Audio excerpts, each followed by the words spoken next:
The very beginning of your paper, you will want to set up the formatting so that you have it double spaced. If you click up at the top under paragraph, there is this thing up here with the two arrows pointing one direction. Change it from the 1.15 down to 2.0, and now your paper will be double spaced. Then you need to make sure you include your name on your paper, your hour, and today's date. From there, you'll want to include the title of your paper, and then you can start your paragraphs.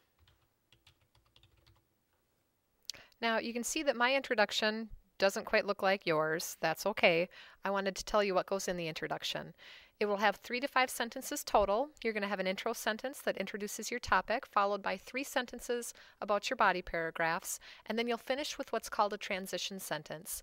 In that transition sentence, you'll go from talking about your whole paper's topic, for example, 60s music, to talking about your first body paragraph's topic. If I'm talking about the Beatles, for example, in my first body paragraph, and you do that transition in one sentence. So now I actually wrote, for my first body paragraph, I wrote a real paragraph about the Beatles, which was one of the 1960s bands, and you'll notice that I included facts in my paragraph, which you should too. The thing with facts is that you need to make sure that you cite where those facts came from, not just in a bibliography at the end of your page, but also within the paragraphs themselves. Now, this might be a new concept for a lot of us, so I'm going to teach you how to do that. Now, all of my facts come from one source, so what I'm going to do is at the end of my Beatles paragraph, I'm going to cite that one source at the end of the paragraph. If you have facts from multiple sources within a paragraph, you would cite those sources after each of your sentences. So, at the end of my Beatles paragraph, I've inserted my cursor here. I'm going to go up to References. I'm going to switch my style from APA to MLA 7th edition because we use the MLA formatting in language arts. And then I'm going to go under Insert Citation. Now at this point I don't have any citations in there yet, so I need to add a new source. I'm going to decide what kind I had, and mine comes from a website. And then I'm going to complete the information about my source. Now I filled out some of the information. I need to, because up here my author is actually a corporate author. It's not a person's name like they show in the example down here. So I need to switch it to corporate author. And from there, I'm going to show all bibliography fields. And see these little stars? That tells me those are the things that I'm most likely going to need to fill out.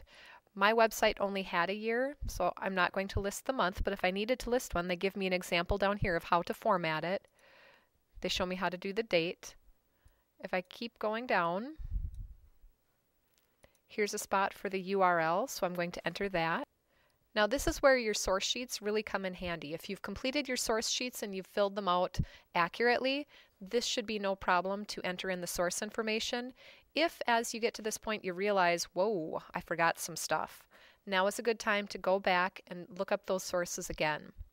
Once you've entered in the source information, you're going to click OK, and then you'll notice that it filled in the source information for me. That funky little paragraph, this is my source cited within the paragraph. It's called an in-text citation. At the very end of my paper, after I'm all done citing all of my sources as I've written my page, I will go back up under References. I will click on Bibliography, and here's where it gets really handy. Once I click Bibliography, bam! It just automatically makes a bibliography for me. I didn't have to type anything extra. It just magically happened through the computer.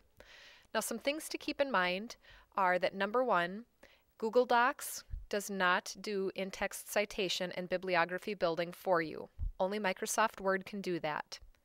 So if you want to work from home, know that Google Docs will not help you much. You need to be able to use Microsoft Word.